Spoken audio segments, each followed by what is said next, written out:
네, 이 시간에는 하나님 말씀을 우리가 함께 보시고요. 성가대의 찬양이 있겠습니다. 먼저 두 군데인데 마태복음 3장 13절로부터 17절까지 함께 보시겠습니다. 제가 봉독하겠습니다. 그때 예수께서 요한에게 세례를 받으시려고 갈릴리를 떠나 요단강으로 요한을 찾아가셨다. 그러나 요한은 내가 선생님께 세례를 받아야 할 터인데 선생님께서 내게 오셨습니까? 하고 말하면서 말렸다. 예수께서 그에게 말씀하셨다. 지금은 그렇게 하도록 하십시오. 이렇게 하여 우리가 모든 의를 이루는 것이 옳습니다. 그제서야 요한이 허락하였다. 예수께서 세례를 받으시고 곧 물에서 올라오셨다. 그때 하늘이 열렸다. 그는 하나님의 영이 비둘기같이 내려와 자기 위에 오는 것을 보셨다. 그리고 하늘에서 소리가 나기를 이는 내가 사랑하는 아들이다. 내가 그를 좋아한다 하였다. 네, 두 번째 본문은 로마서로 가겠습니다. 로마서 6장 3절로부터 5절까지입니다. 세례를 받아 그리스도 예수와 하나가 된 우리는 모두 세례를 받을 때 그와 함께 죽었다는 것을 여러분은 알지 못합니까? 그러므로 우리는 세례를 통하여 그의 죽으심과 연합함으로써 그와 함께 묻혔던 것입니다. 그것은 그리스도께서 아버지의 영광으로 말미암아 죽은 사람들 가운데서 살아나신 것과 같이 우리도 또한 새 생명 안에서 살아가기 위함입니다.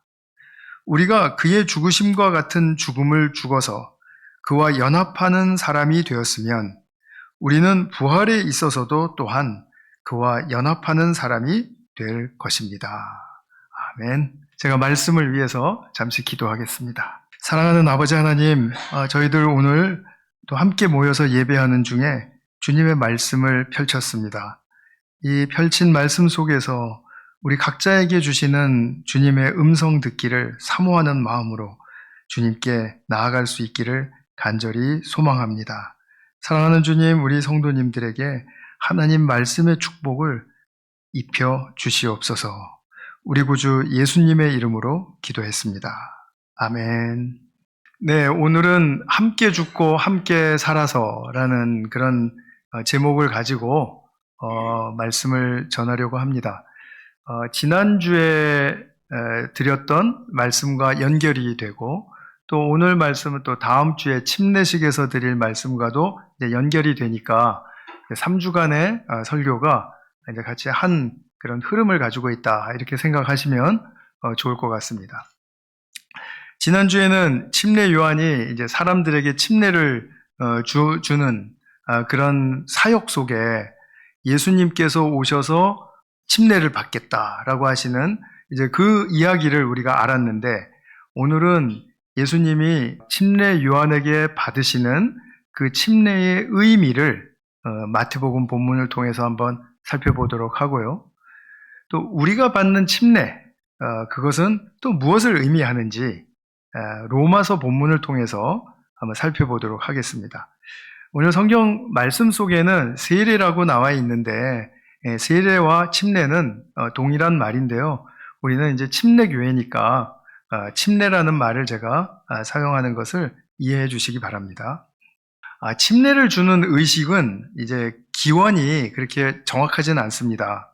근데 한 가지 배경이 되는 것은 뭐냐면 유대인들이 이제 신앙생활을 하면서 자신들의 그 부정한 상태에서 벗어나서 하나님 앞에 이제 정결케 되고 싶다라는 그런 마음을 가지고 물에 몸을 씻는 그런 예식을 가지곤 했습니다. 이건 그냥 일반적으로 가졌던 예식이었던 것 같아요. 이런 예식이 이제 침례 요한의 사역의 이제 중심으로 들어와서 자리 잡게 된 것입니다. 요한은 이것에서 힌트를 얻었던 것 같아요. 사람들이 부정한 그런 자신의 모습을 좀 잘 깨끗하게 해서 하나님께 정결한 모습으로 나아가기를 원한다. 라는 그런 측면을 살려서 좀 우리의 인생 속에서 하나님께 딱 이렇게 정결하게 나가겠다고 결단하고 그리고 공표하고 하는 그런 의식을 가지면 좋겠다라는 그런 생각을 했을 거라고 저는 생각을 합니다. 그래서 이제 침례 요한이 사람들에게 물에서 이제 침례를 주기 시작한 거예요. 침례를 줄 때는 이제 그 수세자라고 하는데 그 침례를 받는 사람이 물에 쑥 들어갑니다. 그러면 또 다시 끄집어내주기도 하고요. 이제 우리가 다음 주에 할 행동이죠.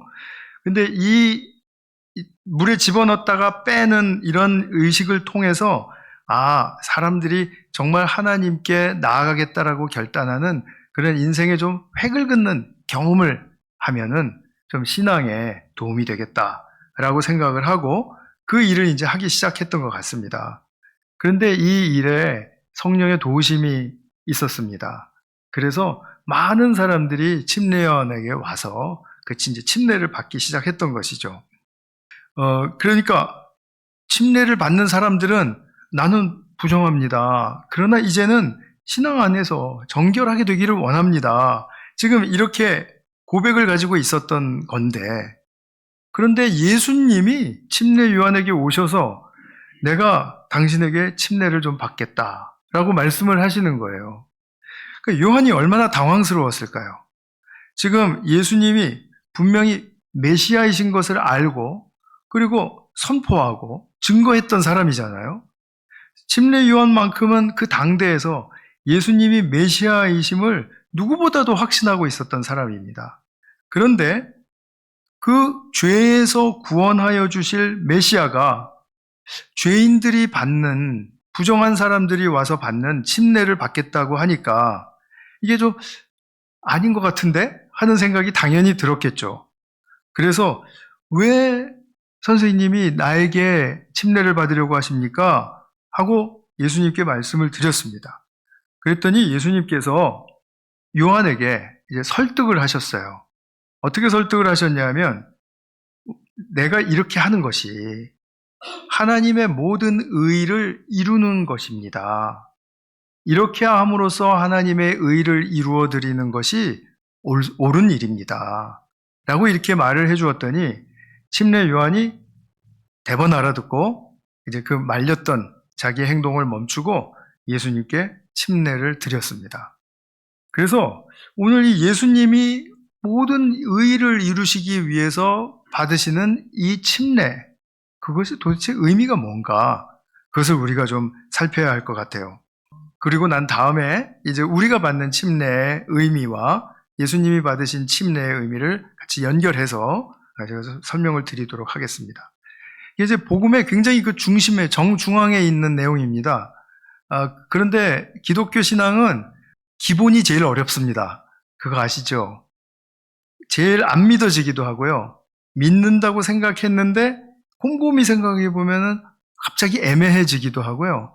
이런 게 바로 복음의 진리 정중앙에 있는 그 진리의 핵심에 해당하는 내용들입니다. 근데 오늘 제가 이 부분을 이제 파헤쳐 나갈 텐데 같이 해주셨으면 좋겠어요. 그래서 이해가 되시는 데까지 최선을 다해서 같이 좀 노력을 했으면 좋겠습니다. 예수님이 태어나시기 전에 이제 천사 가브리엘이라는 존재가 있었죠. 그 가브리엘이 예수님의 어머니 마리아에게 나타나서 이런 말을 하죠. 마리아가 낳을 이 아들, 그 아들을 예수라고 해라. 그리고 그는 자기 백성을 죄에서 구원하실 분이다. 이렇게 말씀을 해요. 그러니까 죄에서 구원하실 분은 죄가 없는 분이라는 뜻이어야 돼요. 그래야 죄를 온전히 처리해 주실 수가 있습니다. 죄는 죄인이 죄인을 구하지 못해요. 물에 빠진 사람이 물에 빠진 사람을 잡아봤자 같이 물에서 그냥 붙들고 있는 것밖에 안 됩니다. 근데 물 밖에 있는 사람이 손을 내밀어서 끄집어 줘야 이게 구해지는 거거든요. 그러니까 그 원리를 생각하시면 됩니다. 그러니까 우리는 죄에 빠져 있는 사람들인데, 그런데 예수님은 죄가 없으신 분이다. 그러니까 죄에서 건져 주실 수 있다라는 것이죠. 여기서 바로 예수님의 이제 구원주로서, 메시아로서 핵심적인 사명이 나타나는 거죠. 인간의 죄를 해결해 주신다. 이것입니다. 근데 여기서 말하는 인간의 죄라는 것이 내가 생각해 보니까 좀 잘못했네요. 내가 생각해 보니까 좀 말이 좀 심했네요.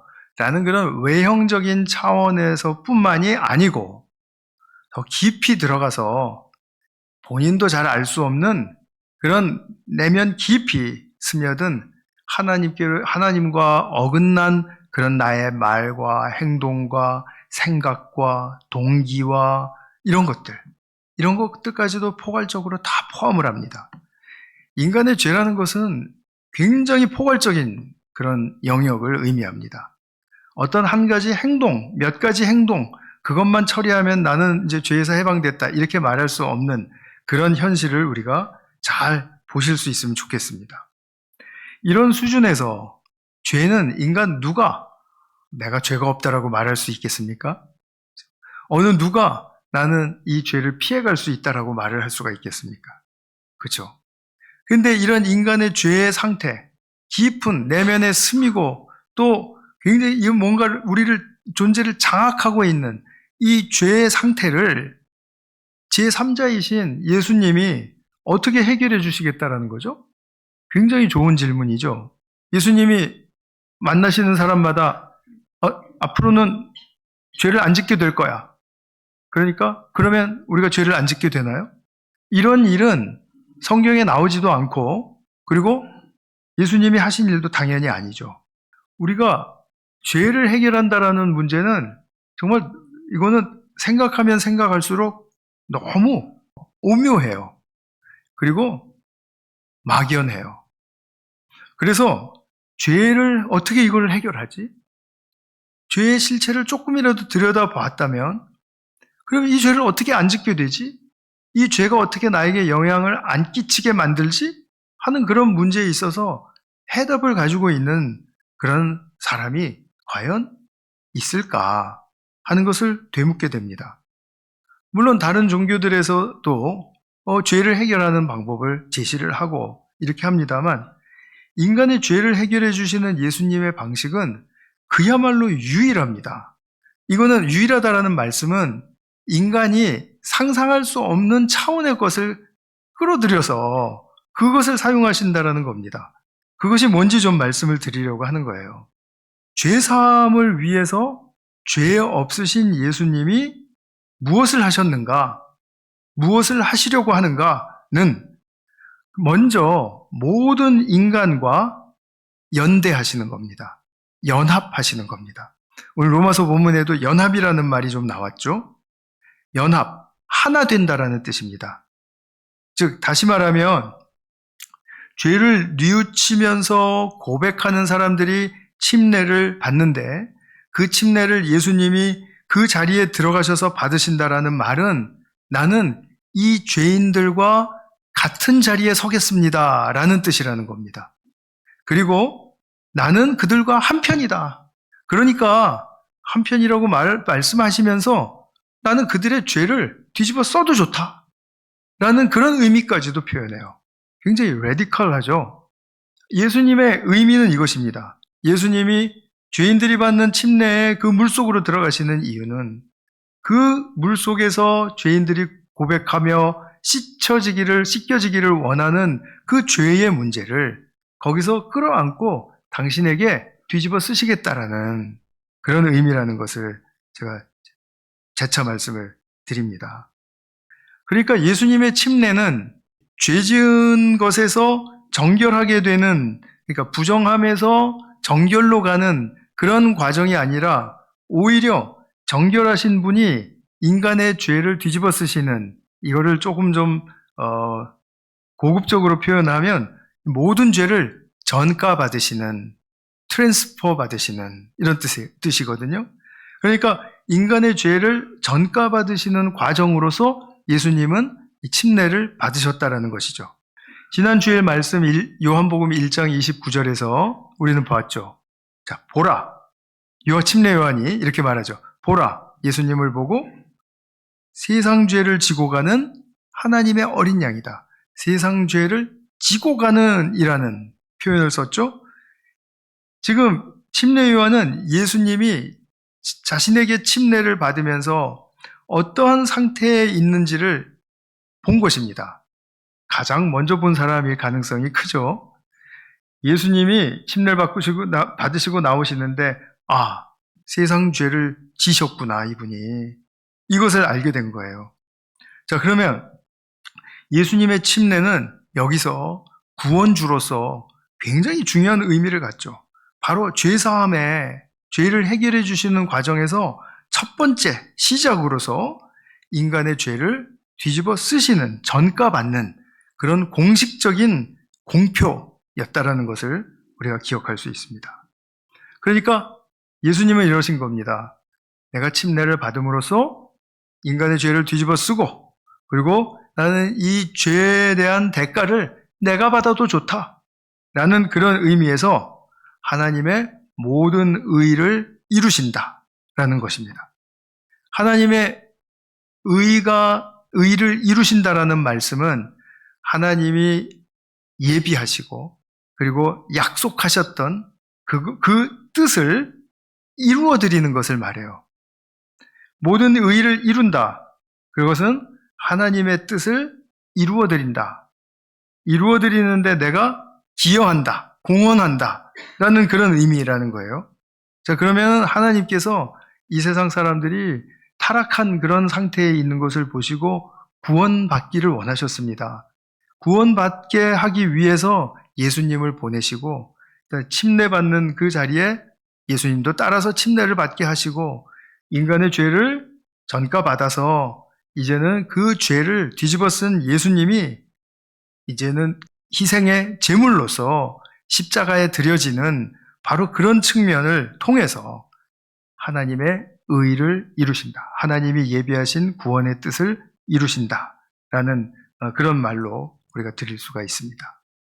이 사건 속에 함께 하신 하나님 아버지, 이 광경을 보시면서 성령을 비둘기같이 내려주셨습니다. 지난주에도 말씀드렸듯이 가시적으로 성령이 나타나신 겁니다. 그리고 너무나 이 장면을 옳게 여기시면서 기뻐하셨어요. 그리고 말씀하십니다. 이는 사랑하는 아들이고 내가 너무나 좋아하는 그런 존재이다. 이렇게 말씀을 하셨어요. 그러니까 성경에서 보면은 성부 하나님, 그리고 성령 하나님, 그리고 성자 하나님, 예수님이 동시에 가시적으로 또 피지컬리 나타난 장면이 많지 않습니다. 아주 극소수인데 그 중에 예수님의 침례의 장면이 바로 삼위일체 하나님의 현현이라고, 현현은 이제 나타난다라는 뜻입니다. 현현을 말해주는 아주 중요한 그런 본문입니다. 그러면 예수님의 이제 그 침례의 의미를 조금 아셨죠? 다시 말씀 안 드려도 되죠? 그러면 우리가 받는 침례의 의미는 뭔가? 우리 그것을 좀 살펴봐야 되겠습니다. 이 우리가 받는 침례의 의미를 참 잘 설명해 준 성경 말씀 중 하나가 오늘 우리 함께 보신 로마서 6장입니다. 제가 이전에 침례식 예배를 통해서도 또 침례에 관한 설교 말씀을 드릴 때도 로마서 6장을 여러 번 사용을 해서 말씀을 드리곤 했습니다. 근데 오늘도 다시 우리가 볼 이유가 있는 것이죠. 조금 전에 예수님의 침례는 우리와 연합하고 연대하시는 하나됨을 이루시는 행위다라고 말씀을 드렸죠. 사도 바울은 우리가 침례를 받을 때 그리스도 예수와 하나가 된다라는 것을 지금 여기서 말씀해 주고 있는 거예요. 그 사실을. 그래서 3절에서 세례를 받아 그리스도 예수와 하나가 된 우리는 모두 세례를 받을 때, 침례를 받을 때 그와 함께 죽었다는 것을 여러분은 알지 못합니까? 여기서 더 한 걸음 나아갔죠? 우리가 물속에 들어갔을 때 죽었대요. 함께. 예수님과 함께 죽었다고 말을 합니다. 그 말씀의 뜻을 이제 좀 살펴야 됩니다. 우리는 침례를 받을 때 물속에 들어가서 잠시 이제 숨을 못 쉬긴 했지만 죽은 건 아니지 않습니까? 그러니까 여기서 사도 바울이 이야기하는 죽었다라는 말은 육신이 죽는 것을 의미하는 게 아니구나는 대번에 간파하실 수가 있겠죠. 그러면은 무엇이 죽었다라는 뜻입니까? 힌트를 잡으셨다면 분명히 대답하실 수가 있을 겁니다. 자, 침례는 누가 받는다고요? 내 죄를 고백하는 사람들이 받는 것이라고요. 자, 그렇다면 내가 물속에 들어가서 죽었습니다. 그러면 무엇이 죽은 것입니까? 죄에 물들어 살던 옛사람인 내가 죽은 것입니다. 옛사람. 죽었어요. 그 다음에는 침례의 두 번째 단계에서 무엇이 있습니까? 이제 물 밖으로 나오죠. 물 밖으로 나온다라는 거 뭡니까? 죽었다가 다시 살았다라는 뜻이에요. 다시 사는데 옛사람의 모습으로 돌아가서 사는 게 아니라 이제는 옛사람은 죽었으니까 그것이 나에게는 이제 영향을 끼치지 못하고 새 사람으로서 살아가는 그런 새로운 삶, 새로운 환경을 맞이하게 됐다라는 것입니다. 그러니까 우리가 침례를 받을 때는 물속에 들어가서 죽었다가 다시 살았으면은 다시 산 것은 우리가 이전에는 살아보지 못한 삶을 산다라는 그런 말씀이 되는 것입니다. 물론 우리가 뭐 직장생활, 가정생활 이거 다 똑같이 하는데 지금 새로운 영적인 차원에서의 새 삶과 새 환경을 이야기하는 거라는 것을 다시 한번 말씀드립니다. 자, 그러면 우리가 이것을 아셔야 돼요. 내가 물속에 들어가서 죽는 것인데 그러면은 예수님은 그 당신이 받으신 침례 그것과 연결을 해서 도대체 어떻게 우리와 연대하셨는데 우리가 물속에 들어가서 죽는다라는 그 행위로서 상징할 때 예수님이 함께 우리와 죽으신다라는 것을 증명하실 수가 있는가? 그 부분인 거죠. 근데 누가복음 12장 50절에 보면 아주 중요한 말씀이 있는데 예수님이 이제 요한의 침례를 받으시고 난 훨씬 뒤의 일입니다. 그런데 이렇게 말씀을 하세요. 나는 앞으로 받아야 할 침례가 있다. 그러니까 침례를 받으셨는데 또 하나의 침례를 받을 게 있다. 라고 말씀을 하세요. 그 일이 이루어지기까지 내가 얼마나 괴로움을 당하는지 모른다. 이렇게 말씀을 하십니다. 이 말씀이 뭡니까? 고난당하고 그 끝에는 죽음을 맞이할 것이다 라는 뜻이에요. 자, 그러니까 이 받아야 할 침례는 무엇을 의미합니까? 십자가에서의 죽음을 의미합니다. 그죠? 지금 예수님이 우리에게 가르쳐 주시는 것이 그것이에요. 그래서 예수님이 침례를 받으셨고 또 이 침례를 받으신 모든 그 이제 목적을 이제 장차 완수하시는 그 때가 있는데 그 때가 바로 십자가에서의 죽음이다라는 것을 우리에게 시사해 주고 계시는 그런 말씀이 되는 것입니다. 그러니까 예수님이 받으시는 이 두 번째 침례, 예수님이 죽으셨어요. 근데 예수님이 왜 죽으셨습니까? 예수님 자신의 의로움 때문에 죽으셨습니까? 아니죠. 우리의 죄를 뒤집어 쓰고 계셔서 우리의 죄 때문에 죽으신 것이라고 우리는 분명히 알고 있죠. 그럼 그렇게 우리의 죄 때문에 죽으셨다면 그러면 예수님이 우리의 죄를 짊어지시고 죽었다. 그것을 어디서 우리가 증거하는가? 그것은 내가 침례받을 때 물속에 들어가서 죽음을 이제 상징하는 그 행위를 거칠 때, 내가 예수님과 함께 십자가에서 죽었구나. 라는 것을 이제 고백을 할 수가 있게 된다라는 거죠. 그것이 제가 지금 지어낸 말이 아니라 로마서 6장 3절에서 4절, 5절 이 말씀을 풀어내면은 지금 제가 드리는 설명처럼 이렇게 드릴 수가 있는 겁니다. 그래서 결과적으로 우리가 받는 침례에서 물속에 잠기는 행위는 예수님과 함께 죄인이 죽는 것을 의미해요. 옛사람이 죽는 것을 의미합니다. 다시 한번 말씀드리면 물 밖으로 나오는 것은 이제 그러면 죄로부터의 해방이 일어났다라고 말할 수 있는 거죠. 죄로부터의 해방, 죄인이 죽었으니까 죄로부터 해방입니다. 그리고 이제는 새 사람으로서의 삶을 맞이합니다. 그럼 제가 죄로부터의 해방이 무엇을 말하는지 이제 한 가지 측면만 제가 오늘 말씀을 드리고 설교 말씀을 맺겠습니다. 그리고 이어서 이제 다음 주에 침례식에서 이 말씀을 계속 이어가도록 하겠습니다. 우리가 이제 이런 말을 많이 듣지 않습니까? 우리의 죄가 이제 처리되었다. 우리는 죄로부터 해방되었다. 이제 죄의 노예가 아니다. 이런 말 많이 듣죠. 근데 이 말이 의미하는 게 뭐죠? 먼저 의미하지 않는 것은 이거예요. 나의 죄가 다 사라졌다. 이런 뜻 아닙니다. 내가 절대로 죄를 짓지 않게 되었다. 이런 말도 아닙니다. 내가 이렇게 얘기하면은 이제 이단 구원파가 되는 겁니다. 그러니까 조심하셔야 돼요. 여전히 죄가 발견이 됩니다. 여전히 죄가 발견되는데, 그리고 또 알게 모르게 또 죄를 짓기도 하지 않습니까? 상처 주기도 하고, 저도 막 노다지 하는 것 같아요. 그런데 이렇게 알게 모르게 짓기도 하는데, 그럼 우리가 죄로부터 해방됐다라는 게 무슨 뜻이에요? 왜 해방된 겁니까? 예전의 삶에서는 내가 이렇게 하면서도 내가 어떻게 좀 고쳐봐야 되는데 왜 이게 이렇게 안 되지? 그리고 고치려고 맨날 시도하고 하다가 또 조금 더 어긋나기도 하고 또 좀 나아지는 것 같았지만 다시 돌아가기도 하고 맨날 그런 삶을 살았다라는 거예요. 그리고 죄가 우리를 유혹하거나 우리를 정말 이 죄의 세력에 영향을 이렇게 받게 되면은 그러면 넘어가지 않을 수 없는 우리의 연약함도 발견을 하고요. 우리의 욕심이 너무 강하고 우리의 유혹에 너무 약해요. 그래서 우리는 계속해서 그 넘어가는 삶을 살기도 하는데, 그런데 예전엔 같으면은 그것에 함몰돼서 그냥 그 죄 속에서 그냥 조금의 수준차, 그냥 도토리 키재기식의 그런 그 삶을 살았다면 이제는 당장이 내가 죄를 짓고 난 후에 당장이든지 아니면 조금 시간이 지나서든지 내가 이게 지금 무엇을 하고 있는가? 나에게 새 생명을 주신 그 생명의 힘은 내가 어떻게 발휘할 수 있는가?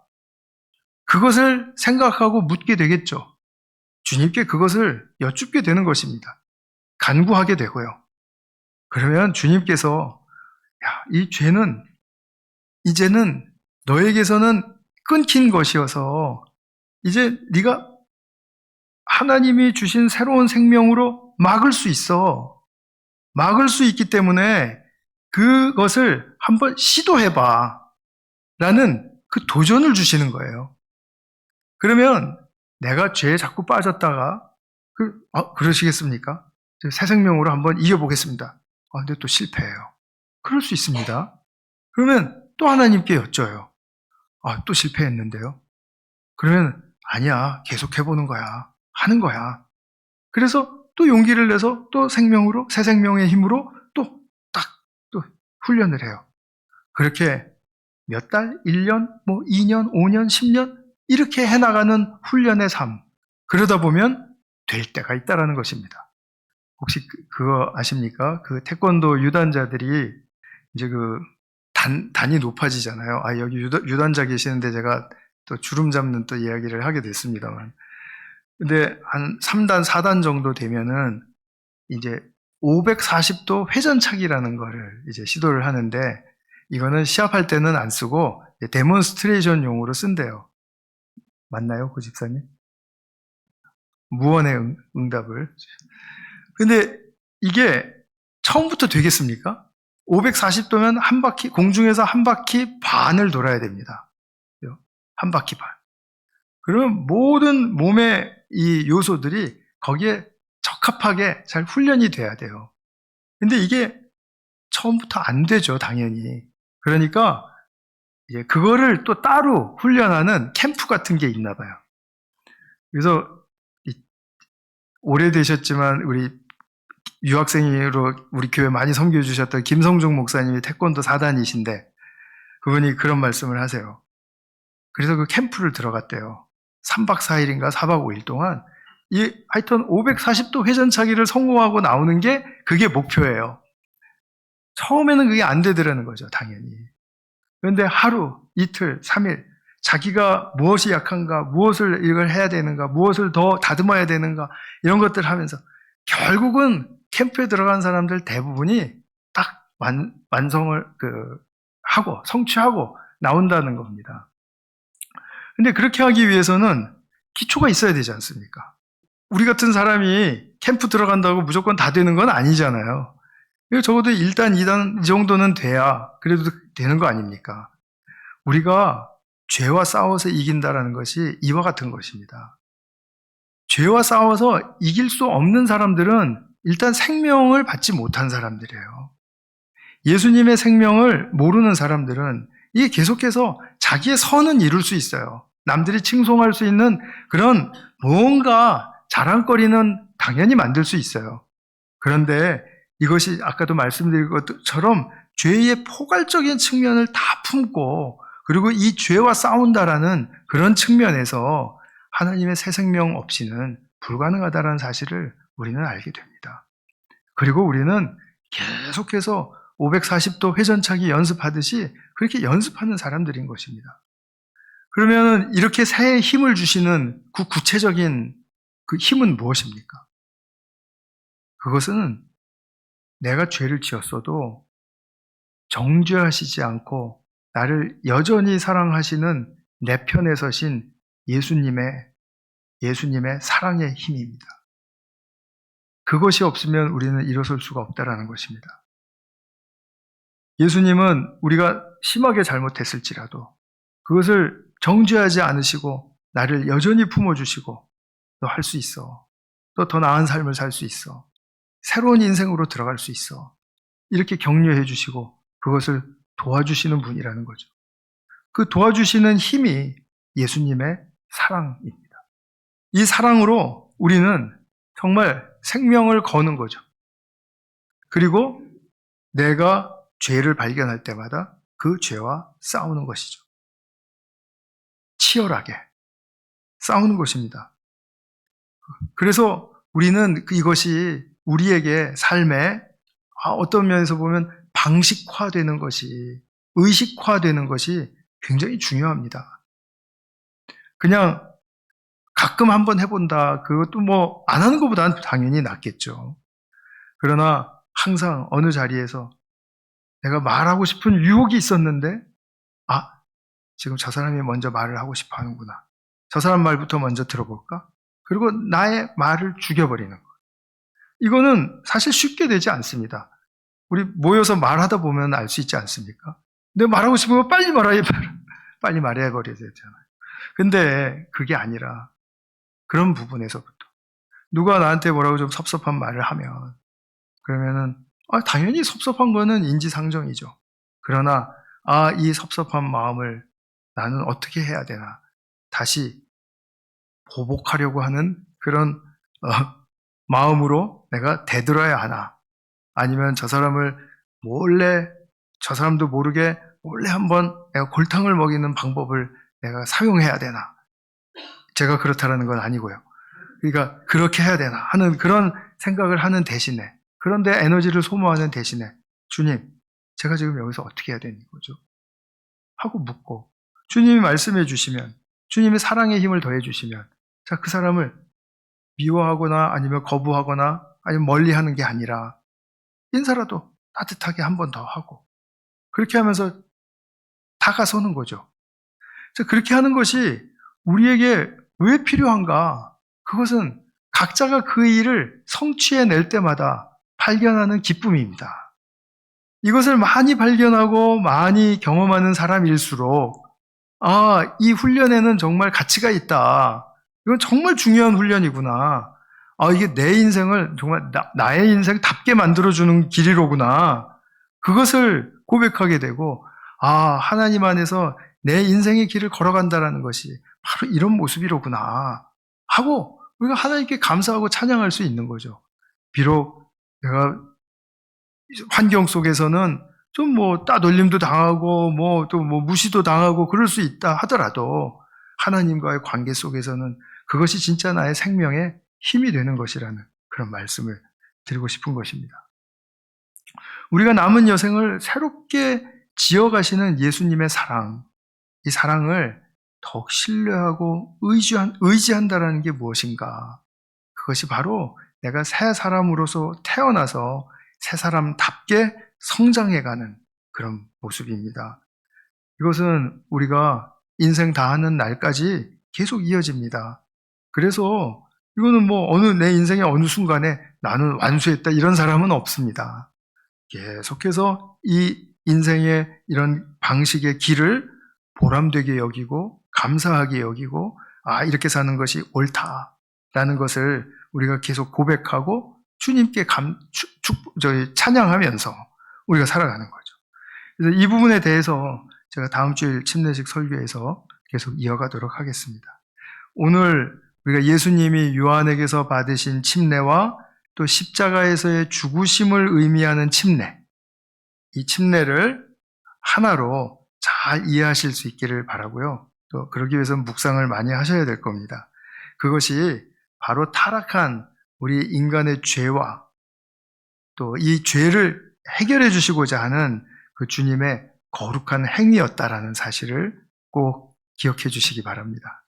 더욱 주님의 십자가의 죽으심의 의미를 밝혀가면서 그것을 또 살아내는 그런 복된 주님의 백성들 되시기를 축원합니다. 기도하겠습니다. 사랑하는 아버지 하나님, 오늘도 주님께서 열어주신 말씀을 통해서 우리가 예수님이 받으신 침례의 의미, 또 우리가 받는 침례의 의미를 함께 생각해 보았습니다. 주님, 우리에게 새 생명 주시고 또 그 생명의 성장을 이루어 가시기 위해서 우리에게 베풀어 주시는 주님의 끝없는 사랑에 진심으로 감사드리고 찬양을 올려드립니다. 우리가 정말 하나님의 그 자녀답게 살아가는 이 길을, 복된 길을 허락해 주신 것을 감사드리고 함께하여 주신 은혜 또한 감사드리며 우리 구주 예수님의 이름으로 기도하였습니다. 아멘.